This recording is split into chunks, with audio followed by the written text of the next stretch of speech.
It is a good time to be a Nintendo fan. With the stronger focus on the Wii U this E3, we can all finally see some of the potential the latest console can have. So, as a tribute, I've mustered up the top 10 Nintendo announcements at E3 2014. What's up guys, it's Daz here, but you don't really care. Roll the clips! For number 10 we have the new games that Mr. Miyamoto himself has been focusing his attention on. Project Giant Robot and Project Guard. Both of which feature dual screen functions to aid you in defending a prison-like structure or to fight giant robots. It's certainly something new and may even encourage other developers to create Wii U games with innovative gamepad ideas. And if Nintendo was ever considering to get into the app market, these types of games would be absolutely perfect. For number 9 we have the Xenoblade Chronicles X trailer showing off a little bit more of the plot of the game and the massive, amazing world we will soon be immersed in. It is literally out of this world. Also, Potato Man, Tatsu the Nippon. Number 8 we have the new Sonic Boom trailer showing off the Wii U version, Rise of Lyric, and the 3DS version, Shattered Crystal. From these we can see a couple new bosses such as the Croc Lyric inside a machine and a mechanical spider boss fight. You may have noticed during one Lyric battle scene your other companions were stuck to something and were unusable. The 3DS trailer also showed more of the characters such as the 5th character, Styx, who has a controllable boomerang. But did you also notice Metal Sonic in the 3DS trailer? And is that Shadow? Number 7 is a game we have not seen full gameplay of, nor a trailer, but we know it's coming and it's gonna be good. Star Fox for the Wii U. Apparently Nintendo heard our cries and we're finally gonna see Fox McCloud in full high quality after all these years, ignoring his appearance in Smash Bros. Speaking of all these years, 6th on our list is the new Pokemon trailer for Omega Ruby and Alpha Sapphire, a remastering of the Ruby and Sapphire games from 2002 in Japan and 2003 internationally. The game will be updated to the more 3D aesthetic style of Pokemon X and Y. We also get to see the Mega Evolution forms of the starter Pokemon and rival Kyogre and Groudon.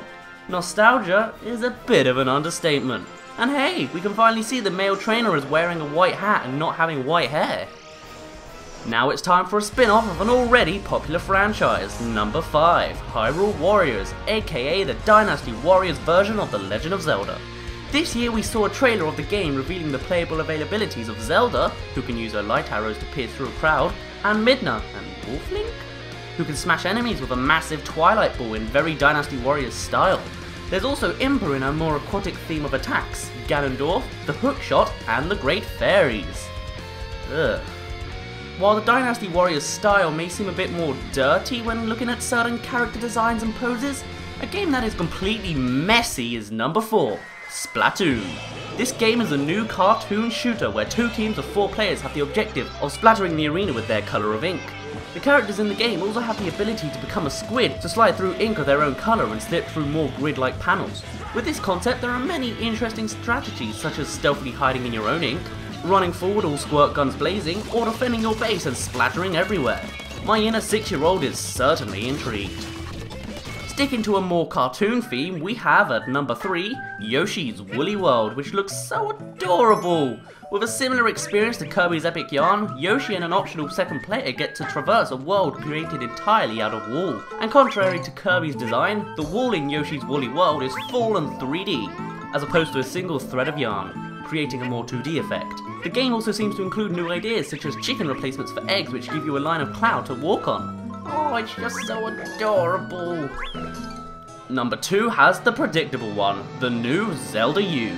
We saw our first glimpse of the new Zelda game for the Wii U, and it was revealed to have more inspiration of the original Legend of Zelda, as it will feature a more massive connected world.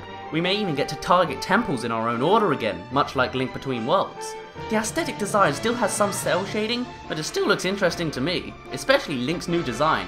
If I was to guess whereabouts in the timeline this game lied, I would say just after Skyward Sword, as it seems more like we're discovering the whole of Hyrule for the first time, where it is less influenced by civilization in the form of massive cities. But hey, that's just speculation.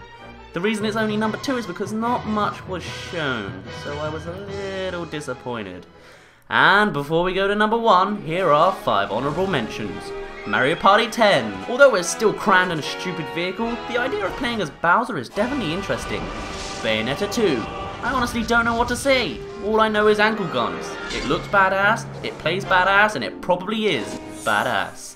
Captain Toad Treasure Tracker. The pacifist protagonist gets his own game. Again, seems like a great candidate for the app market. Professor Layton vs Phoenix Wright. Crossovers are always good. Not much else to really say. It is mentioned honourably. Kirby and the Rainbow Curse. Yoshi may be full of yarn, but Kirby has gone one step up and taken a more clay design. Is it Yoshi's next step later too? And now, it's vibrant, it's violent, and it can be a total tyrant. It's Super Smash Bros. For the Wii U and 3DS. At E3 we saw the introduction of Mii and Palutena as a playable character, as well as Pac-Man later in the day.